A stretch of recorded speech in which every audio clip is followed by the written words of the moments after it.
So I got 4 drinks with me. I have a cherry lemonade from Sonic, vanilla Coke, pink lemonade margarita, and I have water. Why do I have all these drinks? I don't know. I'm always dehydrated. Hello everyone, my name is itstyreneee. You can call me Ty, and welcome back to my YouTube channel. So I had put up a poll on my Twitter asking you guys what video did you all want to see from me next. And you guys said you wanted a part 2 of an unpopular Kingdom Hearts opinions. And I noticed that y'all like that one very much because that's actually the most viewed video on my channel at the moment. So here we are with the part 2. So before we get into the video, I'm actually going to give y'all 2 disclaimers. One, I have a humidifier above me. I see the smoke. I feel the smoke like coming down. Y'all might not see it, but if y'all see like some sort of smoke coming down on me by any chance, that's just a humidifier. So don't worry. Nothing's burning, nothing's on fire or anything like that. And then my second disclaimer, this video is basically all opinions. None of this is facts. You can agree with me, that's fine. If you don't agree with anything that I say, that's perfectly fine too. But at the end of the day, these are not facts. So I just ask, please do not send any hate if I say something that you may not like to hear. Now, without further ado, let's go ahead and get into the video. So I believe that all of the girls are underrated to a certain degree. I don't know how to explain it. We all know for a fact that, like, out of, like, the 4 main girls, like, Kairi, Aqua, Naminé, and Xion, like, Naminé is, like, the one who gets the least amount of, like, screen time. But I feel like at the same time, all of the girls are still somewhat underrated. Kairi doesn't really have a huge role in games, unless if it's like the first 3 games, not the first 3 games, but like the main titles. I just now noticed that a couple weeks ago, like she really doesn't have like a strong presence in the games, unless it's literally like 1, 2, and 3. Aqua is kind of, it makes sense why she doesn't have a lot of screen time, but I still think she's underrated, like, because she has technically 2 games to herself, but at the same time, you know, that 0.2 I just felt like felt like a demo like game. Like, I've played that game a while ago. I finished that game in like 2 hours. Besides the point, I just felt like she's still kind of underrated because, of course, you know, she fell to the darkness. Xion, she was in 358 over 2 days. That's kind of iffy too. You know, I want more screen time for both of them. And of course, Naminé is my favorite character. I can't think at the top of my head how many games Naminé is in, but even when she's still in those games, she doesn't really get a lot of screen time. Overall, I think all the girls are underrated to a certain degree, and I hope that they get more screen time in the next games that are coming out in the future. The way that Disney characters are portrayed in some of these games are sometimes misleading. So I was actually replaying Kingdom Hearts 1 a couple months back, or like last month or whatever, and I was in Deep Jungle, and I was just looking at Tarzan or whatever, and you know how he's portrayed in the game is he just speaks a whole lot of gibberish. And then a couple weeks later, I was just watching Tarzan the movie because I was just like bored, and it just dawned on me that the way he's portrayed in Kingdom Hearts 1 is kind of inaccurate. Because in the movie, he speaks actual, like, English. He can hold a sentence. He can talk. He can carry out a conversation like any other human can. But in the game, it's just like gibberish, one word, and gibberish. Kind of the same with Sally. I actually watched A Nightmare Before Christmas the very first time this past Halloween. And in the games, it kind of makes her out like she is very cautious when it comes to Jack's actions, and she's trying to tell him, hey, I don't think it's a good idea, which I don't remember if she did in the movie. I feel like she did in the movie. I really can't remember, but she was much more of a rebellion in the movie than she was in the games. And I just like, okay. And I'm not saying this in a bad way. I'm not at all, but I just feel like I hope that in future games, when it comes to the Disney characters, they are written and portrayed correctly the same way that they were in their respective movies. Sora's best relationships when it comes to Disney characters are literally Ariel, Rapunzel, and Winnie the Pooh. Now, I feel like with Ariel and Rapunzel, he can really connect with them on a better note because all three of them had the same dream of wanting to venture out into other worlds than what they were used to be in. Sorry, and I feel like Sora kind of was like happy for them to see that they were fulfilling the dreams the same way that he did, even though he fulfilled his dreams on like a chaotic note.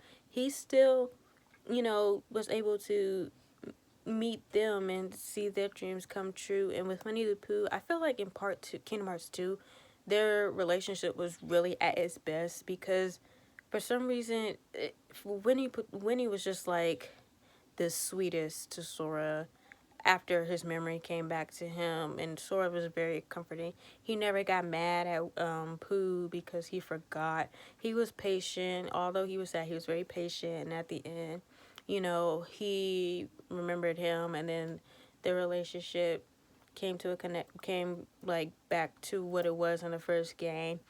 And even Pooh was sad because because he was leaving him, even though Sora was trying to look for his friends, he was sad. But Sora reminded him at the end of the day that, he will always be in Pooh's heart. And I just thought that was like the cutest thing ever. I miss how the Disney villains would work together in Kingdom Hearts 1. Like in Kingdom Hearts 1, like they actually like what came together and talked out what plans like they were going to have to try to take down Sora in the first game. And like after that, it was just like revenge, but like on an individual note. Like some of the villains from the first game came back in part 2, and rather than coming back together to talk about coming back for revenge, they all just had their own individual revenge, which I mean, I guess it's fine. But at the same time, it feels it's more fulfilling when they come back together, and I wish they would do that again. Kingdom Hearts will always be hard to understand no matter how many times you try to play it. I played this game for years now, since I was like a little girl, and it's still confusing to this day. I don't care what anybody has to say. My cherry limeade is changing the lighting. Look at that. Right there. And then, hold on. I just did it. I'm not going to spill it. Anyways, whatever. So, Kingdom Hearts isn't not going to get rid of Disney no matter how bad y'all want it to, because at the end of the day, it's Disney property. Sora's technically Disney property at this point. Because if Disney is gone, of course the character, like the worlds, won't be there. But then again, we won't have Donald, Goofy, Mickey, Jiminy Cricket, Master Yin Sid. That's not going to happen. They're not going to get rid of them because they're all important. That's not going to happen. I don't care. I don't know why this didn't happen, but Riku and Cloud should have interacted with each other in the first game because it only made sense. Both of them were being manipulated by Disney villains. Both of them were going through like this journey of like darkness or whatever, and they could have confided in each other and basically tag team together against the Disney villains, and that was a missed opportunity.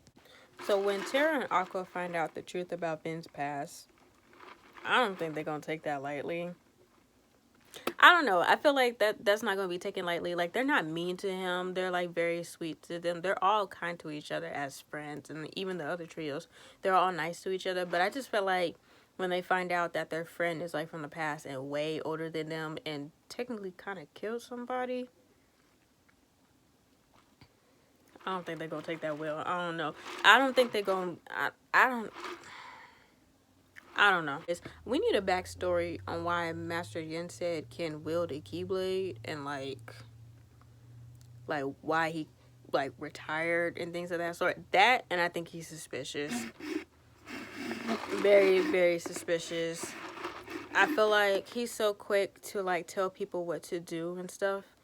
And like he was fine helping them out in the Keyblade War with the Heartless, but then when that incident with like the second to last battle in the Keyblade War with Sora, Riku, and Mickey did not help. I mean, I'm not saying like he got to be he has to save the day all the time. Like, I get that, but at the same time, I just feel like he's not really telling 100% of everything that we need to know. And he's so quick. Well, I don't want to say he's so quick. Like, he's just perfectly fine finding out that Riku went to Quadratum and holding Mickey back. Like, yes, they all don't need to go there at the same time. They need to go to other places to figure things out with Sora. But at the same time, I just feel like something in my gut is telling me he's not being 100% honest about something. He's probably hiding something. I just feel it in my chest. I don't know what it is, but I think it'll be touched on later on. It's just, I don't know how to explain it. Now, if you ask me how I rank the main titles, I would rank it as Kingdom Hearts 3, Kingdom Hearts 1, and then Kingdom Hearts 2. From greatest to least. So I'm going to take a little sip of this actually. Let me open this. So everybody in the main cast had it bad. But I feel like at the end of the day, I feel like out of all of the main characters, like the main characters, like the three trios and Naminé, I feel like Roxas definitely had it the worst. I don't know.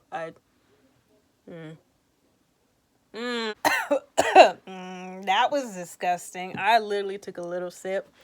I'm not really an alcohol kind of person. Like, if I do drink alcohol, like my favorite alcoholic drink, I'm 21 by the way. I don't recommend I'm not promoting underage drinking. I know it don't look like my age, but I'm 21 years old. My favorite alcoholic drink is mimosas. I can drink that all the time. Champagne mixed with orange juice, I can drink that anytime. For some other reason, like if you give me like a different kind of alcoholic beverage, I will not drink it. I was trying to be spontaneous and drink this. Absolutely not. Nope. Tetsuya Nomura can make any other video game, but nobody cannot make Kingdom Hearts the same way he does, or even better. Don't Think Twice is okay. It's just okay. I find myself listening to Simple Clean more than Sanctuary and Face My Fears and Don't Think Twice.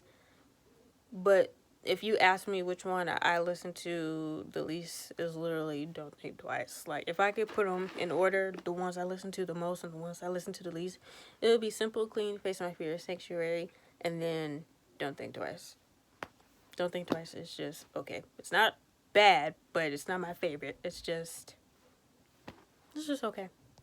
If Sora's appearance in World of Final Fantasy isn't technically canon to the Kingdom Hearts storyline, then I don't think his appearance in Smash Bros. Is going to be canon either. That's like saying his appearance, even though it's not technically...